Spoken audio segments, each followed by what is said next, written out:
मैं जब अपनी नाना-नानी के घर रुकता हूँ, मुझे ऊपर वाली मंजिल पर किसी के चलने की आवाज़ सुनाई देती है।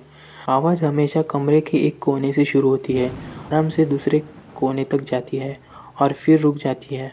ऐसा रात में लगभग 2 बार होता है। मैंने ये आवाज़ तब तक कभी नहीं सुनी थी जब तक मैं लगभग 14 साल का नहीं हुआ।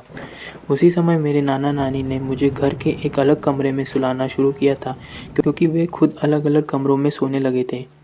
उनके 2 कमरे थे और दोनों भी पहले मंजिल पे थे।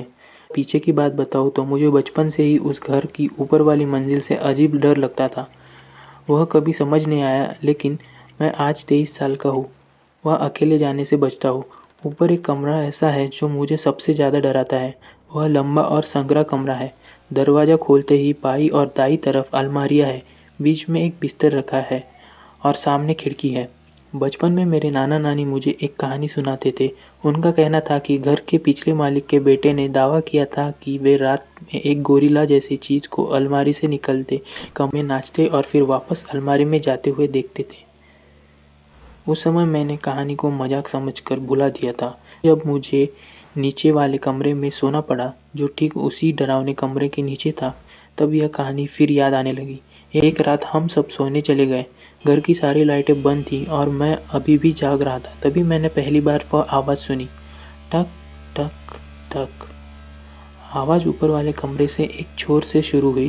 वह धीरे-धीरे मेरी तरफ बढ़ी, ठीक मेरे ऊपर से गुजरी और कमरे के दूसरे छोर पर जाकर रुक गई। मैं पूरी तरह जाग चुका था और डर के मारे काँप रहा था। मुझे पूरा यकीन था कि यह किसी के चलने की आवाज़ थी।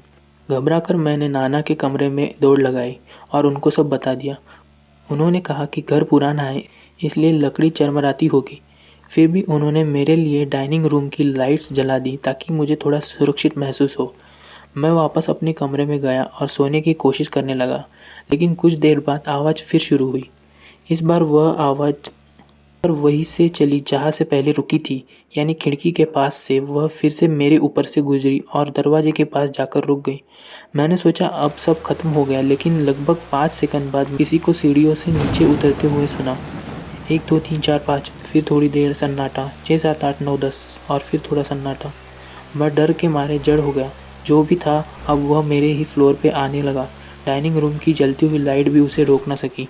अपने कमरे के दरवाजे को घूर रहा था, तभी मुझे चक्कर जैसा महसूस हुआ और डर के मारे मेरी नज़र भी धुंधली होने लगी। मैंने तुरंत कंबल सिर तक खींच लिया। तभी मेरे कमरे के अंदर से खरोंचने की आवाज़ आने लगी। मुझे तुरंत समझ आ गया कि आवाज़ कहाँ से आ रही थी। मेरे नाना की बंदूक रखने वाली लकड़ी की अलमारी से वह बिल्कुल साफ आवाज़ थी। खर्र। लकड़ी पर लंबी खरोंचें पड़ रही थी। हर खरोंच के साथ अलमारी का दरवाज़ा हल्का सा हिलता और फ्रेम से टकराता था। मैं चीखना चाहता था, लेकिन आवाज़ ही नहीं निकल रही थी। कुछ सेकंड बाद मैंने गहरी सांस ली और फिर पूरी ताकत से चीख पड़ा। कुछ ही पलों में मेरे नाना कमरे में पहुंच गए। मैं राहत महसूस कर रहा था, लेकिन उन्होंने फिर भी मेरी बात पर यकीन नहीं किया। आखिरकार मैंने वही किया जो शायद कोई डरा हुआ आदमी करता। मैंने बिस्तर के एक चादर लटका दी, खुद को कंबल में कसकर लपेट लिया, हेडफोन पहन लिए और दरवाजे की तरफ पीठ करके सो गया। अगर उस रात मेरे कमरे में भूत की पार्टी भी होती तो मुझे कोई फ़र्क नहीं पड़ता। अगली सुबह मेरे नाना ने यही घटना नानी को बताई। उन्होंने हंसते हुए कहा, अरे इसमें क्या अजीब बात है, पिछली बार जब तुम्हारी कज़िन यहाँ रुकी थी तो वह भी रात में मेरे कमरे में आ गई थी। उसने भी कहा था कि से ऊपर किसी के चलने की आवाज़ सुनाई देती है। उस घटना के बाद मैं वहाँ अनगिनत बार रुका। आज भी जब उस घर में रात बिताता हूँ, ऊपर किसी के चलने की आवाज़ सुनाई देती है। अब मैं बिस्तर पर सोता हूँ, लेकिन हमेशा दरवाजे की तरफ पीठ करके और हेडफोन लगाकर। पहली रात के बाद मैंने उसे कभी सीढ़ियों से नीचे आते हुए नहीं सुना, और सच कहूँ तो अगर वह फिर कभी नीचे आया तो मैं जानना भी नहीं चाहूँगा कि वो क्यों नीचे आया।